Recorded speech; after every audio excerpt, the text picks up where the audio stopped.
Noticentro 1, CMI. Buenas noches, comienzan las noticias. La siguiente es una breve síntesis de las noticias nacionales más importantes del día. El Consejo de Seguridad de Naciones Unidas pidió a Colombia garantizar la vida de excombatientes de las FARC. La solicitud la hizo luego de recibir el informe del delegado de la ONU en Colombia, Carlos Ruiz Massieu, sobre el avance del acuerdo de paz en Colombia. Ampliaremos esta noticia en nuestra emisión de las 9 de la noche. Asesinada hoy otra firmante del acuerdo de paz. Se trata de María Estefanía Muñoz. Ella fue atacada en Buenos Aires, Cauca. Con ella han sido asesinados hasta hoy 295 excombatientes desde la firma del acuerdo de paz. Ampliación de esta noticia en nuestra emisión de las 9 de la noche. Cierran en Pereira el jardín de bienestar familiar por la violación de 3 menores de edad. Las víctimas tenían entre 3 y 4 años. Ampliaremos esta estremecedora noticia en nuestra emisión de las 9 de la noche. Y las siguientes son las noticias más importantes del día en el mundo hoy. Vacunan a niños desde los 5 años, anuncia presidente Biden. Estados Unidos aprueba tercera dosis de vacuna Moderna. Vuelve alerta a Londres por terrible crecimiento de contagios. Casos de fiebre amarilla en Venezuela. Muere Alitalia, aerolínea de Italia que es la oficial de los pontífices. Vivió 74 años. ONU anuncia el fin de carros con gasolina.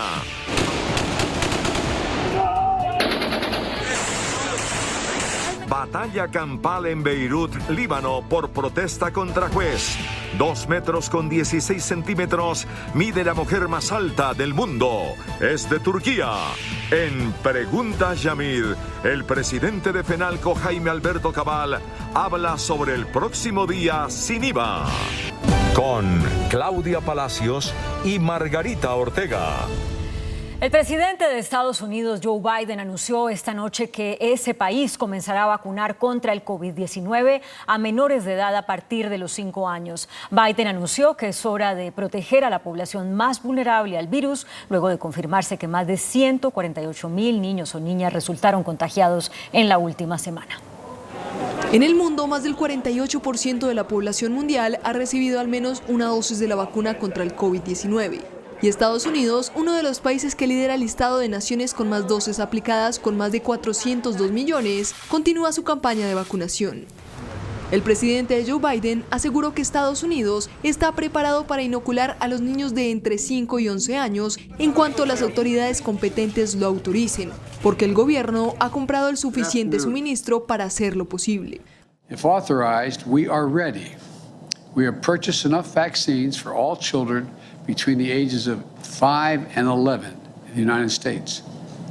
And it'll be convenient for parents to get their children vaccinated at trusted locations, and families will be able to sleep easier at night knowing their kids are protected as well. Aseguró que es prioridad mantener a esa población y sus cuidadores protegidos. We need to continue to keep our schools and our students safe. 96% of school districts are fully open with children back in the classroom and for in-person learning. We have been able to do this because we provided our schools the resources they need to protect children and the educators. Biden hizo un llamado a los padres de familia y a las personas que no se han vacunado. I'm calling on more parents to get their children vaccinated when they are eligible. And I'm asking everyone who hasn't gotten vaccinated, please get vaccinated. That's how we put this pandemic behind us and accelerate our economic recovery. Los expertos de la Administración de Fármacos y Alimentos y de los Centros de Control de Enfermedades tomarán una decisión al respecto en las próximas semanas. La Agencia Federal de Medicamentos de Estados Unidos le dio el visto bueno a la aplicación de una tercera dosis de refuerzo para quienes fueron inmunizados con la vacuna de Moderna. Un panel de expertos de la FDA de Estados Unidos apoyó de forma unánime recomendar una dosis de refuerzo de la vacuna de Moderna en personas mayores y población de riesgo por sus condiciones médicas o su ocupación. Moderna aligned their proposed indication with the population that was authorized for the Pfizer-BioNTech booster dose. Moderna aseguró que presentó su propuesta basada en los resultados de minuciosos estudios. We observed a 36.4% decrease in the incidence of cases in those who were vaccinated more recently as compared to those who were vaccinated at an earlier time. Se trata de la misma recomendación que este panel hizo en su momento para la vacuna de Pfizer, cuya tercera dosis ya autorizó la FDA a finales de septiembre y se está administrando ya en estas poblaciones. Este refuerzo puede administrarse a partir de 6 meses después de la segunda inyección de la vacuna Moderna. La dosis es de 50 microgramos, la mitad de lo que contienen las 2 primeras inyecciones. Hay alerta en el Reino Unido por el repunte del COVID-19. En las últimas 24 horas se registraron más de 45.000 nuevos contagios. Reino Unido figura como el segundo país más afectado por la pandemia según las cifras de la Organización Mundial de la Salud. Al día de hoy, la nación ha registrado más de 8,3 millones de contagios y más de 138.000 muertes por coronavirus. Estos números son solo superados por Estados Unidos, que tiene más de 44,7 millones de infecciones y 720.910 fallecimientos. Las autoridades confirmaron 45.066 nuevos casos de COVID en la última jornada, un aumento de más de 2.300 casos en comparación con los 42.776 reportados ayer. También se confirmaron 157 muertes más frente a las 136 de ayer. Y la crisis sanitaria en Inglaterra parece no ceder, pues un récord de 5,7 millones de personas se encuentra esperando para recibir tratamiento hospitalario en el país, luego del colapso en los hospitales que provocó la pandemia y los retrasos que eso generó en la normal atención de los pacientes. Según cifras del Sistema de Salud Pública de Inglaterra, la lista de espera aumenta en aproximadamente 100.000 personas por mes que no pudieron acceder a los tratamientos diferentes a los provocados por el virus. La Organización Mundial de la Salud emitió una alerta tras confirmar que detectó un brote de fiebre amarilla en Venezuela. El organismo advirtió que esto representa una amenaza para la salud del país y de la región, especialmente en la zona de frontera. La Organización Mundial de la Salud informó que el Grupo Internacional de Salud para Venezuela detectó un brote de fiebre amarilla en el país, con 7 casos que quedaron confirmados mediante pruebas de laboratorio a finales de septiembre. 6 de los afectados son personas que no estaban vacunadas contra esta enfermedad endémica en este y otros países de América del Sur. La OMS dijo que lo más urgente ahora es aumentar la cobertura de vacunación entre la población, particularmente de la que vive en zonas amazónicas y que están expuestas a los mosquitos que transmiten la enfermedad en áreas forestales. Además, hizo una recomendación para que los viajeros mayores de 9 meses se apliquen la vacuna de la fiebre amarilla por lo menos 10 días antes de llegar a Venezuela. Sin embargo, enfatizó por los datos que se tienen de casos, no se debe realizar ninguna restricción de viaje o comercio en Venezuela. El director de Human Rights Watch le pidió al fiscal general de la Corte Penal Internacional que mantenga activo sobre Colombia el proceso de examen preliminar sobre posibles crímenes de guerra y de lesa humanidad. En una nueva carta al fiscal de la Corte Penal Internacional, la organización estadounidense Human Rights Watch le pidió mantener abierto su examen preliminar sobre los crímenes de guerra y lesa humanidad que se cometieron en Colombia y evaluación sobre los esfuerzos de la justicia para garantizar que no terminen en la impunidad. En la carta, Human Rights Watch considera prematuro y contraproducente para el objetivo de ofrecer acceso a la justicia a las víctimas de graves crímenes internacionales que desde 2004 estudia la oficina del fiscal de la CPI que se cierre el examen preliminar sobre Colombia. En el 2004, la Corte Penal Internacional abrió un examen preliminar sobre Colombia para determinar si se habían cometido este tipo de crímenes. Esta carta cobra relevancia ante la próxima visita al país del fiscal de la Corte Penal Internacional, Karim Khan, que será a finales de este mes. En Italia, tras 74 años de funcionamiento, esta noche realizó su último vuelo la aerolínea Alitalia. Será reemplazada por una nueva compañía totalmente estatal. Con el vuelo Cagliari-Roma concluyó la historia de Alitalia, un símbolo del país europeo en todo el mundo. Después de 74 años y varios rescates que no consiguieron mantenerla a flote, nacerá una nueva aerolínea totalmente estatal con una flota de 52 aviones y que solo contará con 3.000 de los 11.000 antiguos empleados de la compañía. El vuelo Airbus A320, que despegó a las 10:05 de la noche, hora local, desde Cagliari, Cerdeña, con llegada a las 11:10 a Roma Fiumicino, con 177 pasajeros, fue el último de la aerolínea de bandera italiana, la Compañía de los Papas, en 169 viajes internacionales. Alitalia termina así una historia de éxitos, pero también de continuos fracasos en su gestión, con pérdidas de 1.800 millones de euros. Sin embargo, los trabajadores de Alitalia se volvieron hoy a concentrar en el aeropuerto romano de Fiumicino para protestar por el cierre de la aerolínea y las 8.000 personas que desde mañana estarán desempleadas. Por primera vez, la Organización de Naciones Unidas propuso una fecha límite para que el mundo deje de fabricar vehículos con motor de gasolina. Será el 2035. El fin de la fabricación de los carros de combustión se empieza a vislumbrar de forma clara. Varios países se han impuesto fechas concretas para dejar de matricular vehículos nuevos que se muevan con gasolina, diésel u otros combustibles fósiles. Pero por primera vez, la Organización de Naciones Unidas ha propuesto una meta común. Fijó una fecha para que los países desarrollados dejen de producir carros de combustión. Priorities are clear. Phase out the production of internal combustion engine vehicles by 2035 for leading manufacturing countries and by 2040 for developing countries. Aseguró que el desarrollo sostenible debe ser la base para sobreponerse de la pandemia del coronavirus. Investments in the recovery from COVID-19 must target sustainable transport, generating decent jobs and opportunities for isolated communities. Public transport should be the foundation for urban mobility. Pide objetivos más ambiciosos y creíbles, pues no se está cumpliendo con las metas trazadas en el Acuerdo de París. We are further from realizing the Sustainable Development Goals on climate, ocean and biodiversity than we were when they were agreed 6 years ago. We are already close to the 1.5 degrees Celsius upper limit agreed in Paris. The door is closing for action on climate, nature and pollution. We must act together, smartly and quickly, to make the next 9 years count. En cuanto a calendarios concretos para dejar a un lado los carros de combustión, fuera de Europa, muy pocos países han asumido un compromiso. Según el Índice Global del Hambre 2021 publicado hoy, al menos 47 países se alejaron de la meta de hambre cero para el 2030. Según el reporte, los conflictos, la crisis climática y la pandemia están presionando a un mundo cada vez más hambriento. Las cifras de Naciones Unidas ya alertaban que en el último año el hambre había tocado sus peores niveles de la década. Ahora el Índice Global del Hambre 2021 de la plataforma paneuropea Alliance 2015 lo reafirma.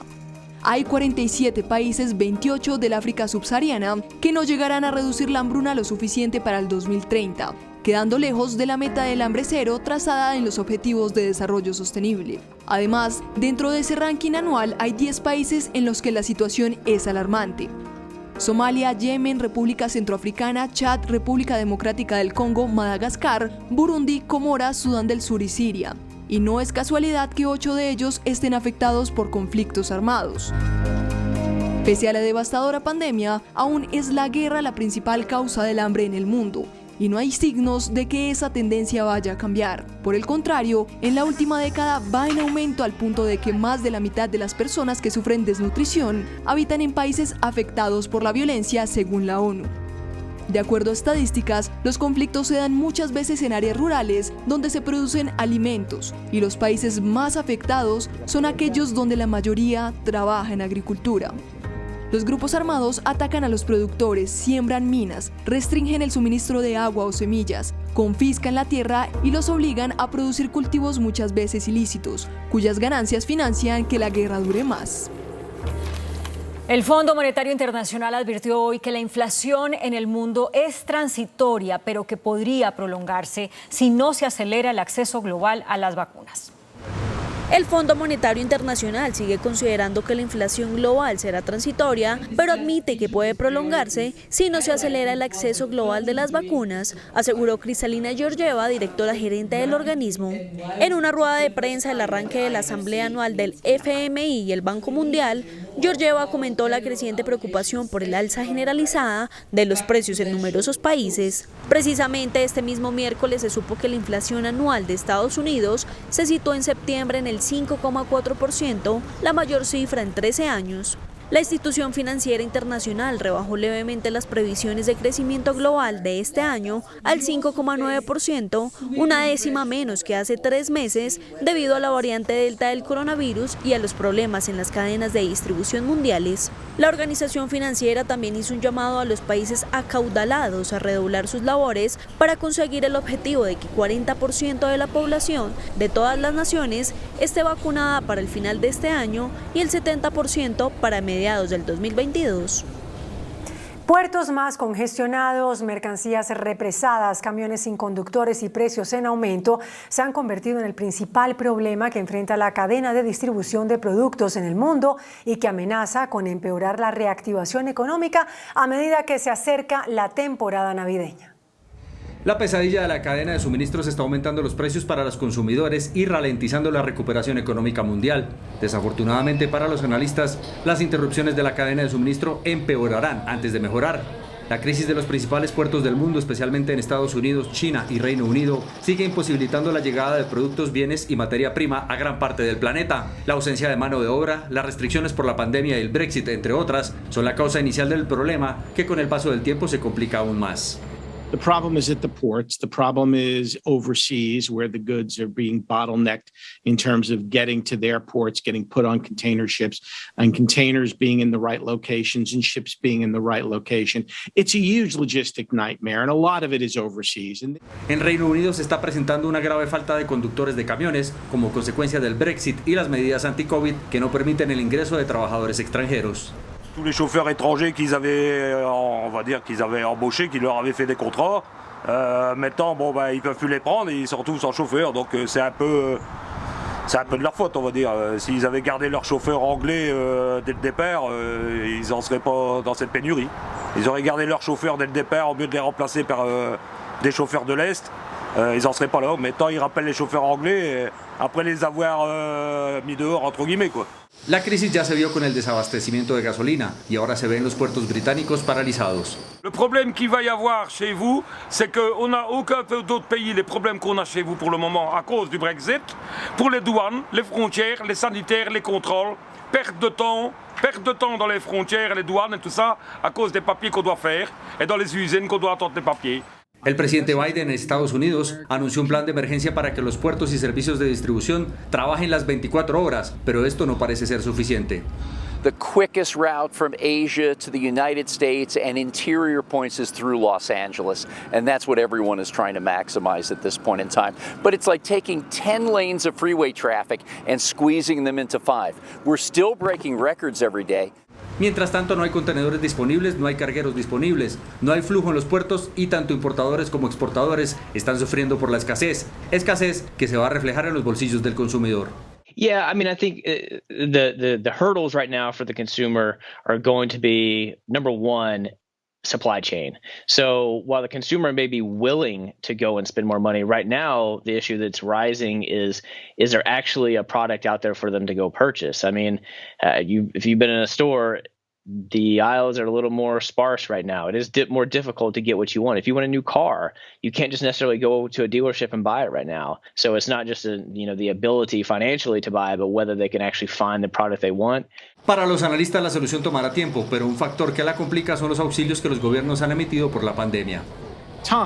Time is the only thing that's going to be necessary to solve the problem, and the fact that we have to stop throwing, this huge amount of stimulus at the economy, generating demand that can't be satisfied by existing production capabilities.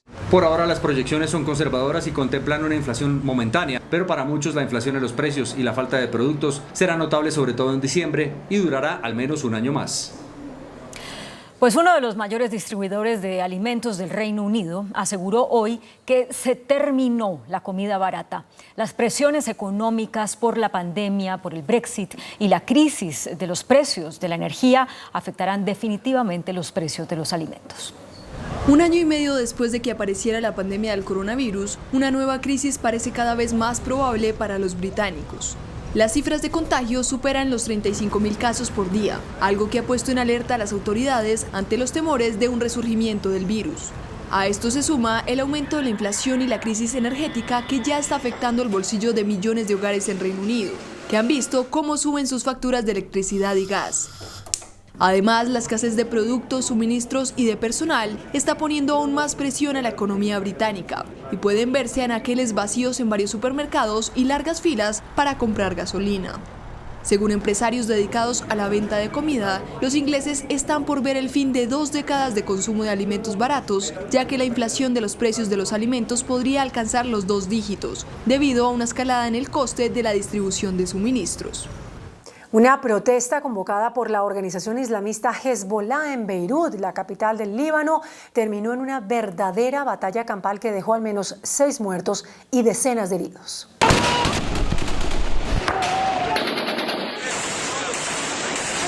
Personas murieron y otras 30 resultaron heridas en Beirut durante una protesta violenta convocada por el partido chiita Amal y el grupo terrorista Hezbollah frente al Palacio de Justicia del Líbano para exigir la destitución del juez Tarek Bitar, que intenta investigar a varios exministros sospechosos de negligencia por la explosión del puerto de Beirut que dejó al menos 215 personas muertas.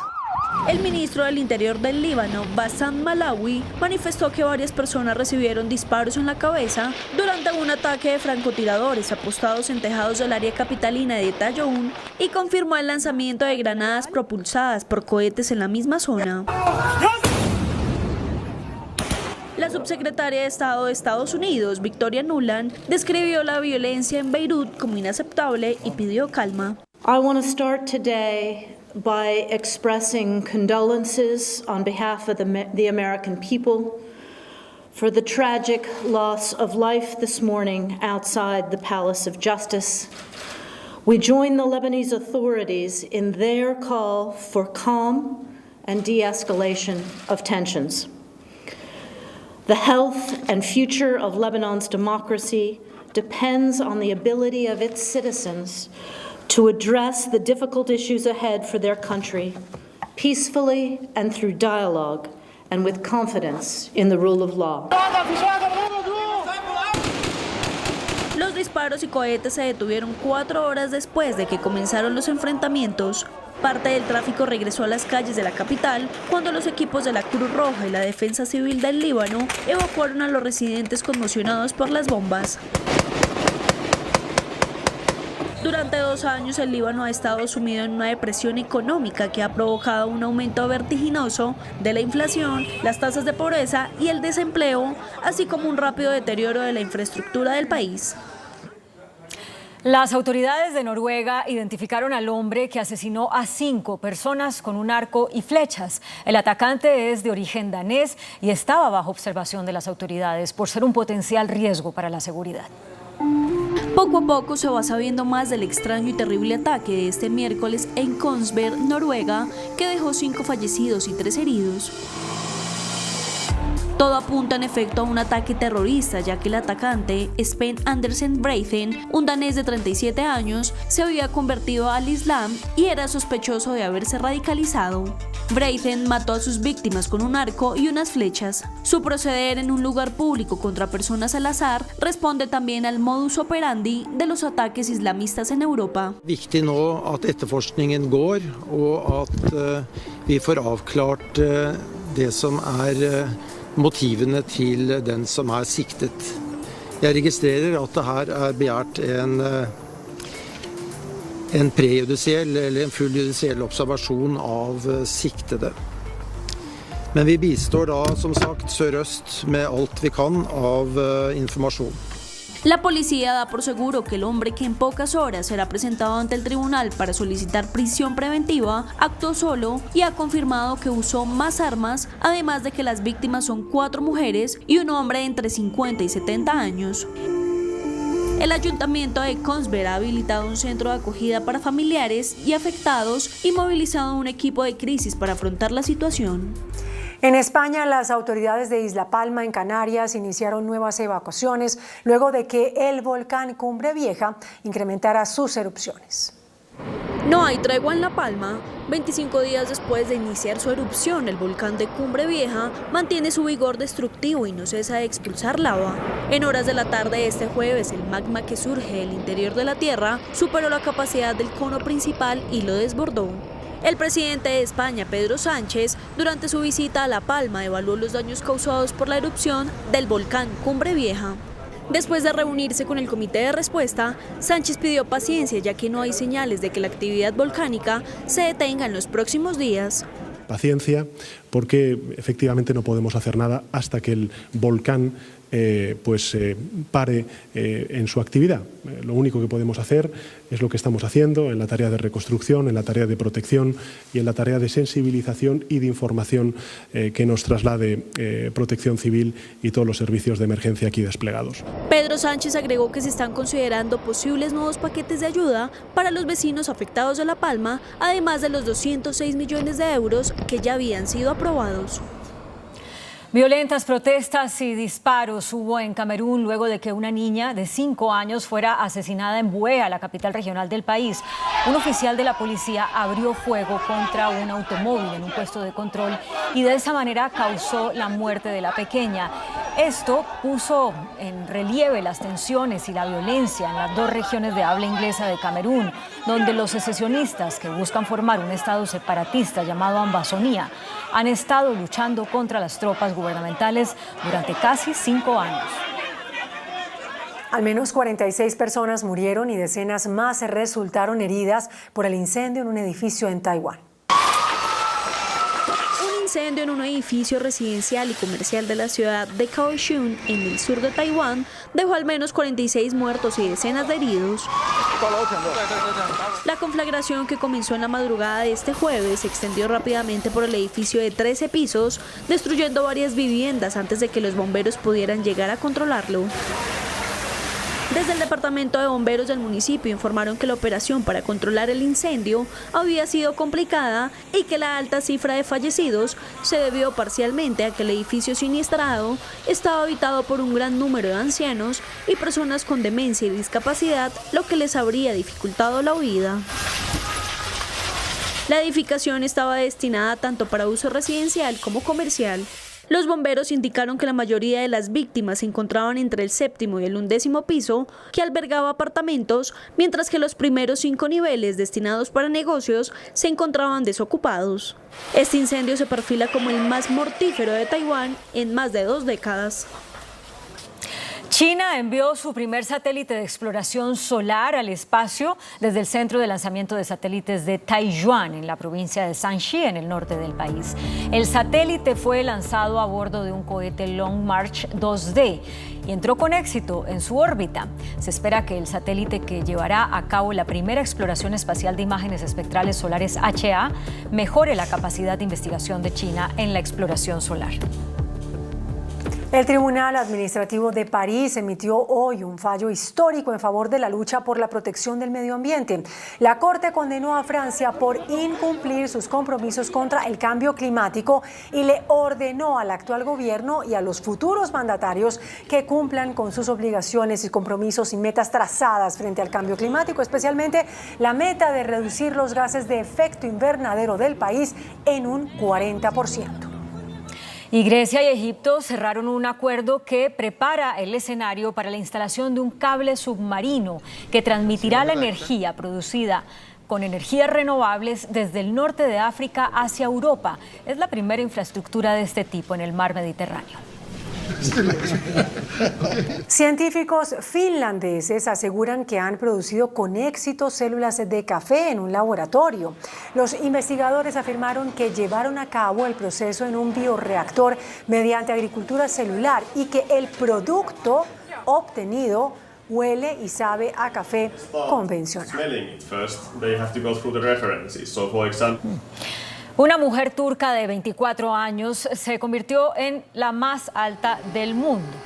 La organización de los Guinness Records, o al menos certificada como la más alta del mundo, la organización Guinness Records certificó que con sus 2 metros y 16 centímetros de altura es la mujer viva con mayor estatura.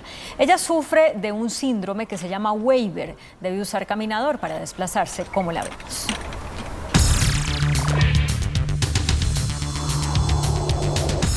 Muy buenas noches. Segunda parte de nuestra entrevista con el doctor Jaime Alberto Cabal, presidente de FENALCO.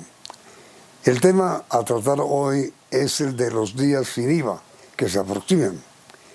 El presidente de FENALCO, doctor Cabal, se reúne con el gobierno permanentemente para adoptar las medidas de seguridad que serán ejecutadas los días sin IVA. Son unos protocolos que van a ponerse en práctica en materia fundamentalmente de seguridad, de bioseguridad, para evitar aglomeraciones. A ver, doctor Cabal, el próximo día sin IVA es el 28 de este mes. ¿Cuáles son las medidas que se están estudiando con el gobierno? Bueno, Yamid, buenas noches. Vale la pena destacar que el gobierno ha tenido un espíritu de, digamos, concertación muy importante con FENALCO. Por ejemplo, con el director de la DIAN y el señor ministro de Hacienda, acordamos los 3 días de la manera más conveniente y ahora hemos venido trabajando con la ministra de Comercio, Industria y Turismo para que estos 3 días se puedan hacer de una manera organizada, con protocolos de bioseguridad y, por supuesto, para evitar aglomeraciones. Entonces, en ese orden de ideas, pues lo primero que vale la pena anotar, Yamid, es que se va a hacer un esfuerzo por parte del comercio, de los establecimientos comerciales, de trabajar en horario extendido. Es decir, se van a abrir más temprano y se van a cerrar más tarde de acuerdo con la política de establecimiento. Algunos van a anticipar su apertura a las 5 de la mañana, 6 de la mañana, otros a las 7, otros van a cerrar después de las 8, 9, 10 de la noche. Y esto lo hace con el objeto de que no haya aglomeraciones y una concentración de flujo de personas en el mismo tiempo horario. Por otra parte, también pues, se va a revalidar lo que ya hemos venido haciendo como una autorregulación de manejar las capacidades de aforo con mucho control. Por supuesto, también el distanciamiento dentro de los establecimientos de comercio y también, obviamente, el uso del tapabocas obligatorio en cualquier establecimiento de comercio del país. Básicamente, esos son los principales, Yamid. Es decir, será indispensable usar tapaboca para entrar a cualquier sitio comercial el día sin IVA. Por supuesto que, como lo dice la norma actual, en los establecimientos cerrados será totalmente indispensable. No se permitirá el ingreso sin tapabocas y, por supuesto, hemos también llamado un poco a la colaboración de la fuerza pública para que afuera de los establecimientos de comercio se haga respetar también el uso de los protocolos de bioseguridad. Doctor Cabal, ¿a cuánto ascendió la venta que hizo el comercio de Colombia durante el último día sin IVA? Yamid, permítame decirle que los 3 días sin IVA facturaron el año pasado 13.900.000 millones de pesos. Esto quiere decir el último día estuvo un poco sobre los 4 o 5 billones, pero le estamos apuntando en esta oportunidad sin tantas restricciones como lo hubo y cierres y confinamientos el año pasado, que esta cifra se pueda incrementar por lo menos en un 25-30%. Pero usted acaba de decir que como el próximo día sin IVA, que es el 28 de este mes, no habrá tantas restricciones. ¿Cuáles son las restricciones que no habrá? Pues recordemos que en muchas ciudades el día sin IVA anterior o uno de los días sin IVA anterior del año pasado se manejaron restricciones como el pico y cédula y eso hizo que en algunos días sin IVA del año pasado pues no hubiera una apertura y un funcionamiento total como en este caso sí lo va a haber, obviamente vuelvo e insisto, con los protocolos de bioseguridad. A los primeros que les interesa hacer cumplir los protocolos y evitar desórdenes adentro de los establecimientos de comercio son los comerciantes. Y esperamos la ayuda de la autoridad y la fuerza pública para que eso mismo ocurra en las afueras de los establecimientos. Es decir, doctor Cabal, primero el comercio va a abrir desde las 6 de la mañana para evitar aglomeraciones hasta las 11, 12 de la noche. Segundo, es indispensable el uso de tapabocas en las grandes superficies y en los pequeños negocios minoritarios. Tercero, no hay límite de ventas. Cada cual que puede comprar varios televisores, por ejemplo, o varias neveras, o eso está limitado.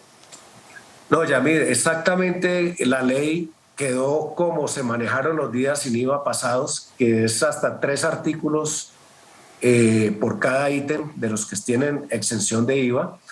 Eso sí tiene una limitación. Lo único que cambió respecto a los días pasados son los mismos productos, el mismo límite de compra, pero lo que cambió es que en esta oportunidad, para que haya más acceso al público, se permite el pago en dinero en efectivo. Recordemos que hace un año solamente se podía pagar con medios electrónicos y tarjetas de crédito o de débito. Ahora se acepta el efectivo. Lo otro que cambia es que la DIAN exige a los establecimientos de comercio ya factura electrónica en las cajas, por ejemplo, de las grandes superficies. Esto pues ha sido una adaptación tecnológica muy grande que ha tocado hacer con acciones para hacer cumplir ese requerimiento de la DIAN. De resto, las demás condiciones se mantienen, las mismas categorías exentas y los mismos topes por cada uno de los productos y los mismos números máximos de 3 productos permitidos por cada venta. Es decir, doctora Cabal, que el comercio aspira a vender más de 20 billones de pesos durante estos 3 días. Pues por allí cerquita, yo creo que es una aproximación, como decía, que podemos apuntarle a un 25%, algo así, entre 18 y 20 billones de pesos. Pues doctor Cabal, muchas gracias por haber aceptado esta invitación y muchísima suerte en los días sin IVA por venir. Muy amable, doctor Cabal. Muchas gracias, Yamid, y feliz noche. Mil gracias, doctor Cabal, igualmente para ustedes televidentes. Mil gracias por la sintonía y los invitamos a continuar aquí en Noticentro 1 CMI. Noticentro 1 CMI. Consejo de Seguridad de Naciones Unidas pide a Colombia más protección a excombatientes de las FARC. Estados Unidos dice en la ONU que la paz está en el país amenazada por asesinato de excombatientes. Férrea defensa de JEP hace Consejo de Seguridad de ONU. Pide avanzar en implementación de acuerdos. Asesinan en Cauca a mujer desmovilizada de las FARC. El presidente Duque sí ha fortalecido la paz. Estremecimiento nacional por violación de 3 niñas de 3 y 4 años en jardín de bienestar familiar. El hogar sustituto fue cerrado hoy. Surgen primeros indicios sobre atacante. UNICEF de Colombia denuncia graves efectos por el cierre de escuelas y colegios de los niños. El organismo urge reapertura total de escuelas. Aparatoso accidente en Chaparral. 5 fallecidos y 24 heridos. Coronel retirado pide perdón por falsos positivos. Admite que ordenó asesinatos. Hidroituango no parará, asegura ministro de Minas. 94% de los venezolanos en Colombia planean quedarse en el país, revela el DANE. Tapabocas será obligatorio hasta final de año, anuncia Ministerio de Salud. Fuerte granizada esta tarde en Bogotá. Viviendas inundadas, techos colapsados, autos atrapados. Con Claudia Palacios y Margarita Ortega. Iniciamos nuestra segunda hora de noticias. El Consejo de Seguridad de Naciones Unidas le pidió hoy al gobierno colombiano avanzar en la implementación del acuerdo de paz y redoblar los esfuerzos para que no sigan siendo asesinados los desmovilizados de las FARC. La canciller Marta Lucía Ramírez respondió que el gobierno Duque está comprometido con el acuerdo. El primero en hablar en la reunión del Consejo de Seguridad de las Naciones Unidas en Nueva York fue el jefe de la misión de verificación de la ONU en Colombia para el proceso de paz, Carlos Ruiz Massieu. Allí rindió su informe acerca del estado de la paz en Colombia. Luego hablaron víctimas y defensores de derechos humanos reclamando más acción del Estado. A la instancia especial de género nos preocupa que no se muestre ningún avance en el capítulo étnico para los pueblos negros indígenas. Tras esta intervención, hablaron los representantes de los 15 países miembros del Consejo de Seguridad. Expresaron su apoyo al acuerdo de paz, al sistema de justicia transicional y entidades como la JEP y la Comisión de la Verdad. Le pidieron al gobierno Duque aumentar los recursos para la implementación del proceso, no reprimir las protestas sociales y expresaron su preocupación por el asesinato de desmovilizados de la guerrilla. Nos inquieta que aumenta la violencia, que persiste la violencia y las violaciones de derechos humanos. El informe del secretario general confirma que los asesinatos de antiguos combatientes, líderes sociales y defensores de derechos humanos continúan. Esto debe concluir. La violencia hace difícil que los excombatientes puedan reintegrarse a la sociedad. Esto amenaza el proceso de paz. Exhortamos a Colombia a acelerar la aplicación del acuerdo, asegurándose al mismo tiempo que se haga de una forma completa. El nivel elevado de violencia causa desplazamientos en masa y es la mayor amenaza del acuerdo. A su turno, la vicepresidenta y canciller Marta Lucía Ramírez defendió lo que el gobierno Duque ha hecho por la implementación del acuerdo. Un acuerdo del cual realmente su implementación se ha llevado a cabo prácticamente durante los últimos 3 años, precisamente durante los 3 años de nuestro gobierno en desarrollo. Y pidió corresponsabilidad de la comunidad internacional en la lucha contra el narcotráfico, flagelo al que culpó de ser el motor de la violencia en Colombia. Los grupos que persisten en el narcotráfico dificultan la implementación del acuerdo, hay que reconocerlo. Ellos atacan a civiles, asesinan a líderes sociales, asesinan a algunos de los disidentes o a quienes persisten en la sustitución de cultivos. Y por eso es tan importante insistir una vez más ante este Consejo de Seguridad en la necesidad de que toda la comunidad internacional asuma la verdadera corresponsabilidad en la lucha contra este negocio infame de la droga. En la reunión, Colombia y la ONU acordaron prolongar por 1 año más la misión de verificación de las Naciones Unidas en nuestro país a partir de este 31 de octubre. Y una excombatiente de las FARC fue asesinada hoy en el Cauca. Así lo denunciaron desde el Partido Comunes. Desde la firma del acuerdo de paz ya han sido asesinados 295 desmovilizados. Los integrantes del Partido Comunes denunciaron este jueves el asesinato de María Estefanía Muñoz Villa, firmante de la paz. Con ella son 295 los excombatientes asesinados desde la firma del acuerdo en todo el país. Su compañero sentimental, también excombatiente, fue asesinado el 25 de julio de este año. Rabia e indignación es lo que produce el asesinato de la compañera Estefanía Muñoz Villa en el departamento del Cauca. Máxime teniendo en cuenta que hace apenas 3 meses fue asesinado su compañero Anderson, también firmante de la paz. Desde Comunes exigieron mayores garantías de seguridad, sobre todo a puertas del proceso electoral. Este gobierno no solamente no nos da las garantías, sino que además guarda ese silencio cómplice, pero además sigue haciendo señalamientos y estigmatizando a los firmantes de la paz. María Estefanía es la 10ª mujer firmante del acuerdo de paz asesinada en el Cauca. El presidente Iván Duque recibió a su homólogo de Guatemala, Alejandro Giammattei, quien dijo que este gobierno, el de Duque, recibió una paz frágil y la convirtió en un proceso que va avanzando. En su visita a Colombia, el presidente de Guatemala, Alejandro Giammattei, destacó el trabajo del gobierno de Iván Duque en la implementación de la paz. A decirle a Iván, un hombre que recibió un proceso de paz frágil y lo convierte y lo solidifica en un proceso de paz que ha avanzado y que se ha convertido en un proceso de los cuales muchos países creo que deberían de aprender. Ambos mandatarios coincidieron en que la lucha contra el narcotráfico no solo debe enfocarse en los cultivos ilícitos, sino también en el lavado de activos. Hemos hecho el llamado desde Naciones Unidas de recordarle al gobierno de los Estados Unidos que es la persecución del dinero, el debilitamiento de ese dinero que está en los bancos del sistema de los Estados Unidos, que tienen que haber frutos en él para lograr que ese mercado baje, pero sobre todo las estructuras criminales se debiliten. Yo creo que la idea que usted ha planteado de invitar en el seno de la Organización de Estados Americanos a que tengamos prontamente un encuentro presidencial para hablar sobre la situación hemisférica en la lucha contra las drogas es más que pertinente.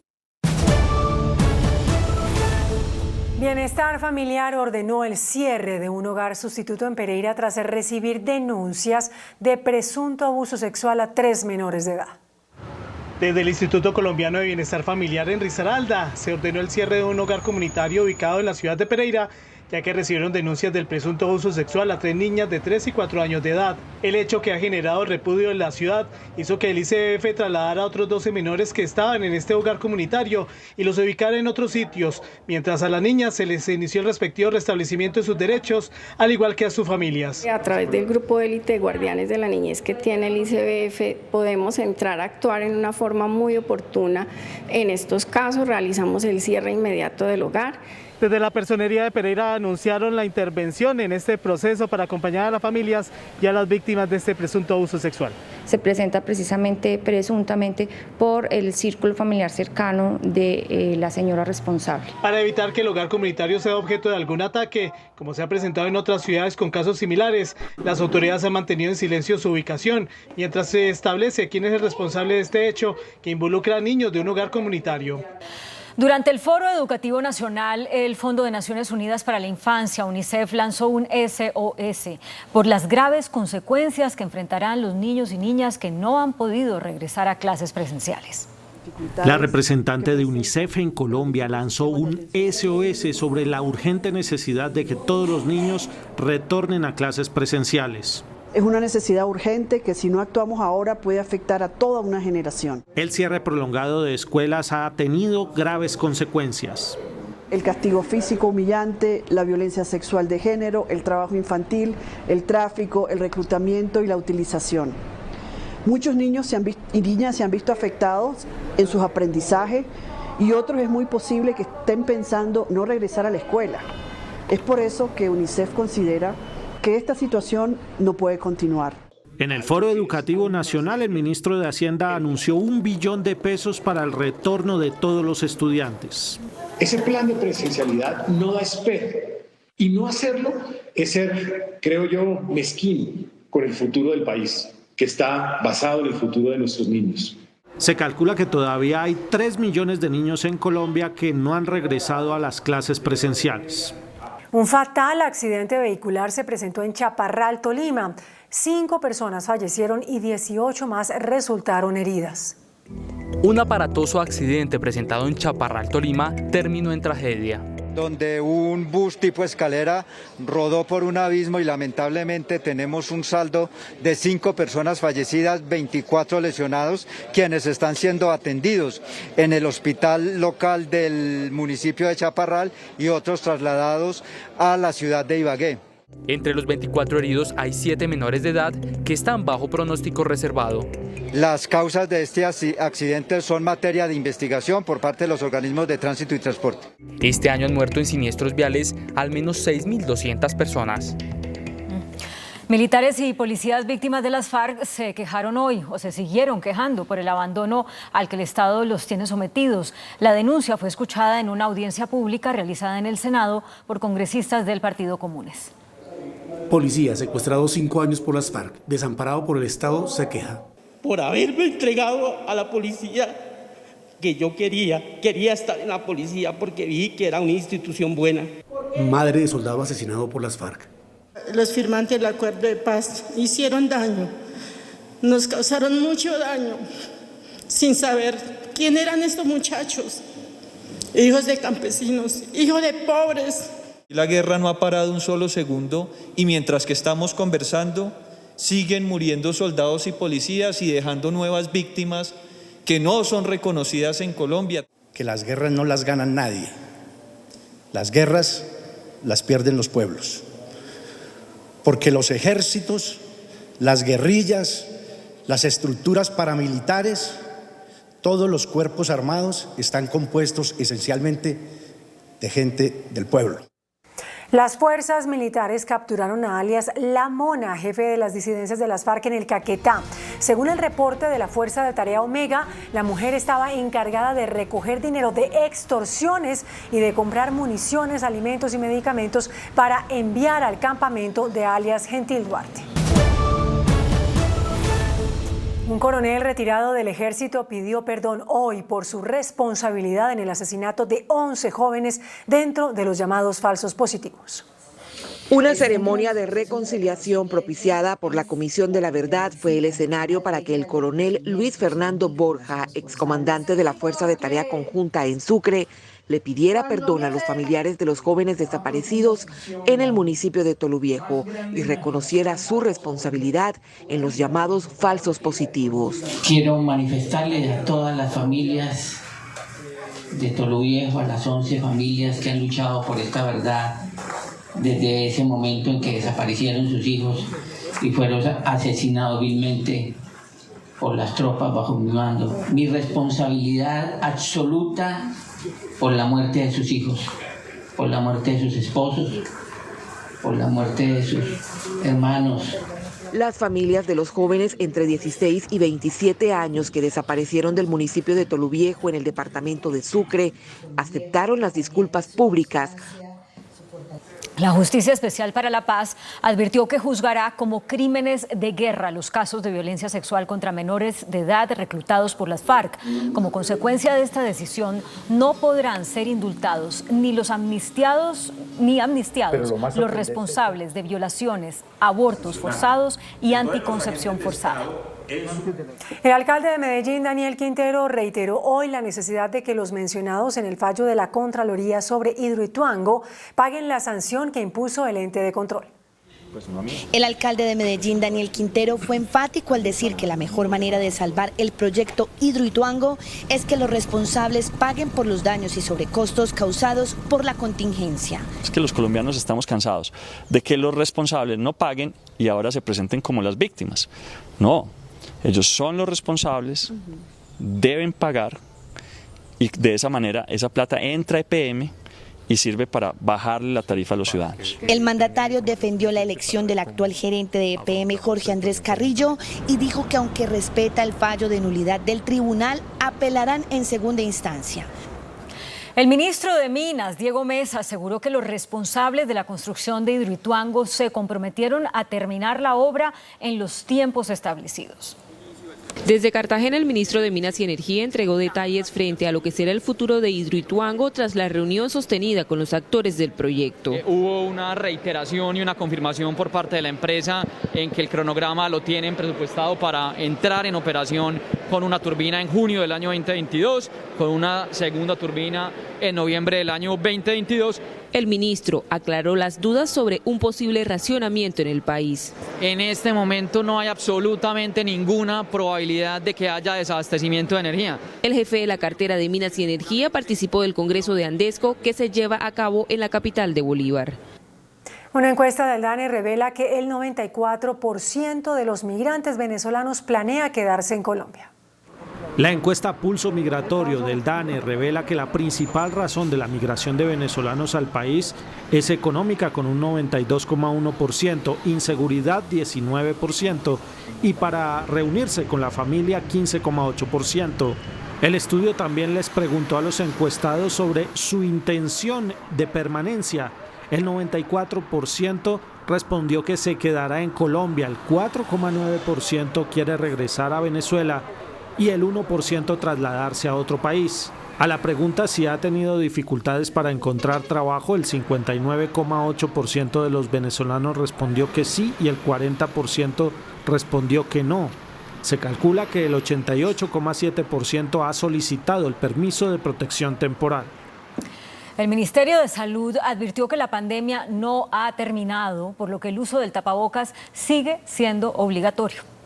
En un comunicado, el Ministerio de Salud informó que el uso del tapabocas seguirá siendo obligatorio en lo que resta del año, a pesar de que cada vez hay más gente vacunada contra el COVID-19. El ritmo de vacunación se ha acelerado en las últimas semanas, mientras en septiembre de 2019 se contabilizaban 74.595 dosis. En septiembre 26, 91.356, en octubre 4 subió a 196.554 y en octubre 11 ya se reportaban más de 307.000 dosis aplicadas. No hay excusa, primera dosis, segunda dosis, refuerzo de la tercera, si usted ya cumple el requisito y la condición a vacunarse. El Ministerio de Salud informó que publicará a partir de los próximos días un reporte periódico para medirle el pulso a la vacunación en los departamentos y en las ciudades.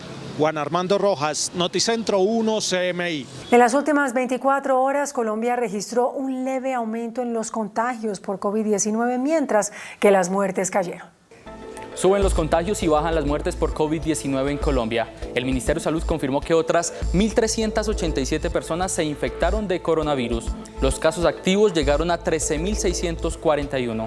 Las muertes reportadas en las últimas 24 horas, otras 33. El total de fallecidos por COVID-19, 126.759 víctimas. Recuperados aumentan con otros 1.300 para un total de 4.820.423. Las cifras de los últimos 4 días. El pasado 11 de octubre, 1.089 casos, 32 fallecidos. 12 de octubre, 1.075 casos, 37 muertes. Ayer, 1.256 contagios, 34 fallecidos. Hoy, 1.387 contagios, 33 muertos. La alcaldía de Bogotá aumentó al 75% el aforo para conciertos y eventos masivos en la capital. La medida empezará a regir este fin de semana. A partir de este fin de semana sube del 50 al 75% el aforo en conciertos, partidos de fútbol y eventos masivos en Bogotá. En consecuencia, este domingo el Campín estrenará la medida. Pero no hay que dejar de usar el tapabocas, conservar la distancia física lo más posible. Esta medida a veces se relaja. El distrito flexibilizó las restricciones en un decreto, teniendo en cuenta las bajas cifras de contagio y el avance en la vacunación. Hoy, el 56% de los bogotanos ya tienen las 2 dosis. Debe permitir que se vayan aliviando las restricciones. La alcaldesa anunció a través de su cuenta en Twitter que de llegar al 70% de la población con el esquema completo, todas las actividades comerciales volverán a la normalidad, es decir, se eliminarán las restricciones existentes. Para alcanzar la inmunidad de rebaño, Bogotá tiene que vacunar a 3 millones de personas. La Sala Plena de la Corte Constitucional comenzó a discutir la ponencia del magistrado Alberto Rojas que pide la despenalización total del aborto en Colombia. Por cuenta del debate hubo plantones en favor y en contra. Al menos un centenar de colombianos que se identifican como defensores de la vida protestaron en contra de la ponencia que pide la despenalización del aborto tras advertir que se discrimina a las mujeres con un delito creado contra un género. Colectivos feministas también defendieron el derecho a decidir sobre sus cuerpos. La Comisión Nacional de Disciplina Judicial investigará al juez que envió a casa por cárcel al hombre que le prendió fuego a su pareja en Bogotá. De oficio, la Comisión Seccional de Disciplina Judicial de Bogotá investigará al juez 31 de Control de Garantías que le dio casa por cárcel a Andrés Giovanni Rivera, el hombre que prendió fuego contra su pareja Laura Vanessa Rincón, ocasionándole graves heridas en el 70% de su cuerpo, debido a que se negó a lavar platos en el hogar. Este grave caso de violencia de género ocurrió el pasado 8 de octubre. Rivera fue capturado y enviado a reclusión al mismo hogar en el que cometió el delito. La Fiscalía apeló esta decisión. Poco a poco se normaliza la recolección de basuras en el suroccidente de Bogotá. 3 localidades amanecieron colmadas de desechos y escombros luego de que el operador Ciudad Limpia se quedara sin pólizas contractuales para prestar el servicio. Así amaneció el suroccidente de Bogotá. Montañas de basura y escombros inundaron las calles de Kennedy, Bosa y Fontibón. Sin mentirte, esto ya va para un mes. Nos afectan el olor, las moscas. Aquí hay mucha proliferación de ratas. Eso nos enferma a todos. Todo el problema sanitario se generó porque el operador Ciudad Limpia dejó vencer las pólizas contractuales. Tenemos contrato firmado. ¿En qué se demoraron ellos? En sacar las pólizas. Esa tardanza en sacar las pólizas hizo que no recogieran unos días y esos días se vieron reflejados esta semana. Hoy este tema queda resuelto. Durante la tarde se intervinieron varios puntos críticos bajo la supervisión del distrito. Se espera que en las próximas horas quede normalizado el servicio de recolección en los puntos críticos de arrojo clandestino. Una fuerte granizada cayó en las últimas horas en el norte y sur de Bogotá. La densa capa de hielo tapó vías, inundó viviendas y dejó varios vehículos averiados. No es Europa ni Estados Unidos. Así quedó Bogotá tras la fuerte granizada. El torrencial aguacero dejó viviendas inundadas, carros atrapados y techos colapsados. Eran caudales de agua que incluso podía arrastrarlo a uno, estilo Barranquilla, pero con hielo. Yo nunca había visto un aguacero de esos. Yo nunca acá en Bogotá, jamás. Yo llevo cuántos años, he criado acá, he nacido acá. Uno de los sectores más críticos fue el Country Sur, donde la densa capa de hielo no solo taponó las vías, sino que invadió varios sótanos. El carro se inundó hasta la mitad, la cama se mojó toda, el colchón, la nevera, la lavadora. La tempestad fue de tal proporción que algunas motos fueron arrastradas por el caudal. Venía la ola de granizo con agua y todo. Me arrastro. Este es el contraste que deja la granizada en el sur de Bogotá. Mientras los más pequeños se divierten, los adultos intentan sacar el hielo de sus casas. Siempre ha sido mi sueño utilizar nieve, aunque esto sea granizo. Siempre me ha gustado conocer la nieve. Los organismos de emergencia no reportaron eventos de consideración. Las localidades más afectadas por la granizada fueron San Cristóbal y Suba. Mañana reiniciarán las obras en el tramo 3 de la avenida Guayacanes. El Tribunal de Cundinamarca levantó la suspensión sobre esas obras. Esta es una de las vías más grandes que descongestionarán el suroccidente de Bogotá. El Tribunal de Cundinamarca revocó la medida cautelar que tenía frenada la construcción del tramo 3 de la avenida Guayacanes. Y los costos como consecuencia de esa suspensión y de algunos ajustes que hemos tenido que hacerle al proyecto llegan a 17.000 millones de pesos. Esta obra estaba suspendida hace 19 meses por cuenta de la tala de árboles en el Bosque Bavaria. Toda esta situación ordenada por la juez pues nos generó un retraso en este grupo. Un retraso que casi nos va a llevar a que la obra, según el cronograma, la terminemos en el primer trimestre del 2023. La vía, que será paralela a la ciudad de Cali y a la Boyacá, tendrá 13 kilómetros de longitud y 3 carriles por sentido. Atravesará las localidades de Bosa y Kennedy. El Consejo de Estado ordenó reglamentar la revisión técnico-mecánica de los vehículos eléctricos que circulan en el país. Por orden del Consejo de Estado, el presidente de la República y los ministerios de Transporte y de Ambiente deberán reglamentar la revisión técnico-mecánica y de emisión de gases para los vehículos eléctricos del país, así como un descuento en la tarifa de este procedimiento. El fallo se dio por una demanda que radicó la Procuraduría al cuestionar que desde 2019 el gobierno tenía 6 meses para esta reglamentación y ya ha pasado más de un año sin que tomen acciones. Según la nueva orden, el gobierno tendrá 6 meses para reglamentar las técnico-mecánicas. La presidenta de la Cámara de la Construcción, Sandra Forero, anunció nuevas cifras récord en la venta de vivienda en el país durante septiembre. El reporte de Camacol muestra un crecimiento en las cifras de compras de vivienda en el país, que para el año corrido hasta septiembre alcanzan 176.117 unidades para un alza de 28,5%. Las inversiones totalizan 26.8 billones de pesos, de los cuales 15.3 billones hacen parte de la vivienda de interés social y 11.5 billones al segmento medio o novis.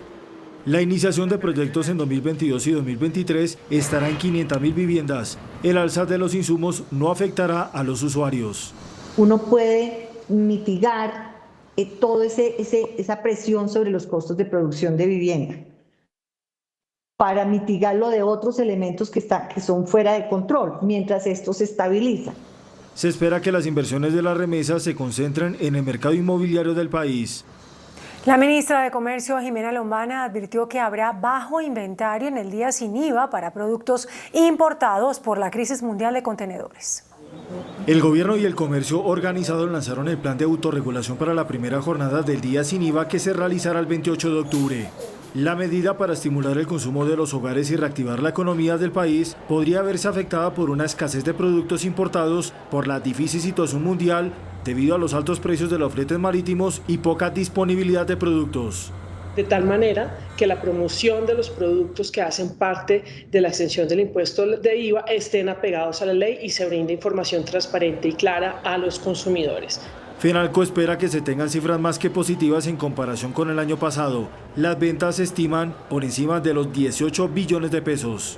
Fueron medidas efectivas para incentivar el consumo, generar ahorro en el bolsillo de los colombianos y ayudar a los comerciantes a que liquiden sus inventarios. Las siguientes jornadas del día sin IVA serán el 19 de noviembre y el 3 de diciembre del presente año. El índice de capitalización de la bolsa, que mide el comportamiento de las 20 principales acciones, cerró al alza. El informe bursátil.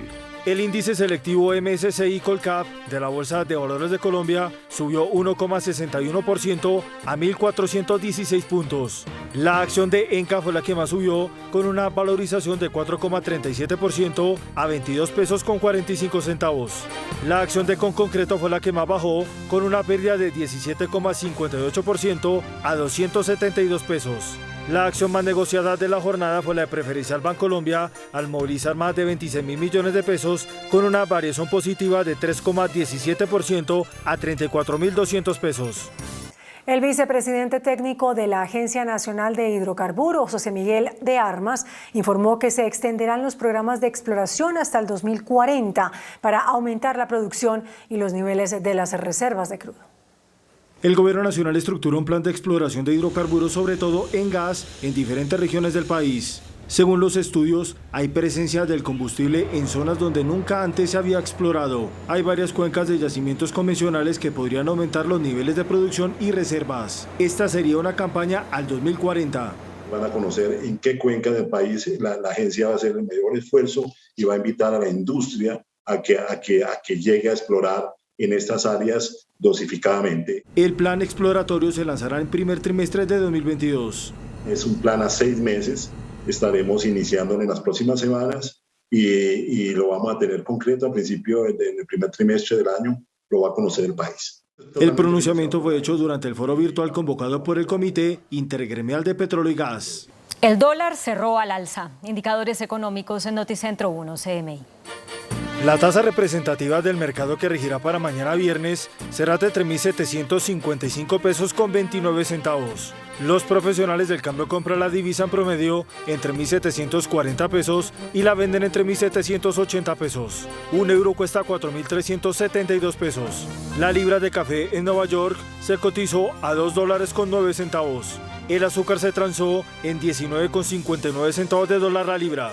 El barril de petróleo WTI se cotizó en $81.45. La referencia Brent para Colombia se cotizó en $84.11. Una acción de Ecopetrol cuesta 2.918 pesos. Noticentro 1 CMI presenta una empresa comprometida por Colombia. Fundación Plana, bandera y es pionera del Día Internacional de la Niña. Conmemoró este 11 de octubre con actividades para llamar la atención de diferentes sectores de la sociedad en torno a las niñas. Lo que pretende es visibilizar todas esas situaciones que, aunque no ignoramos que los niños, también los niños en Colombia sufren muchas victimizaciones, las niñas sufren de unas situaciones particulares muy críticas y muy agudas que merecen toda nuestra atención. Comenzamos con una toma de poder es como denominamos esos espacios en los que las niñas se empoderan. En este caso fue hermoso porque estuvieron todas las altas cortes representadas. La rama judicial en pleno les dio el poder a las niñas. Las niñas también hicieron presencia en espacios influyentes y algunas ciudades como Medellín se sumaron a la conmemoración iluminando sitios representativos. Por ejemplo, en Bogotá, la emblemática Torre Colpatria se iluminó para el Día de la Niña. También en Cartagena, varios sitios emblemáticos, en Tumaco, El Morro, diferentes monumentos de la ciudad de Cali. Fundación Plan continúa trabajando en la Colombia profunda a través de proyectos que promueven la igualdad y equidad para las niñas. Plan internacional alrededor del mundo que está en 75 países. Estamos todos y todas unidos en esta causa de hacer que las niñas tengan unas posibilidades mucho más justas, unas vidas realmente libres de violencia.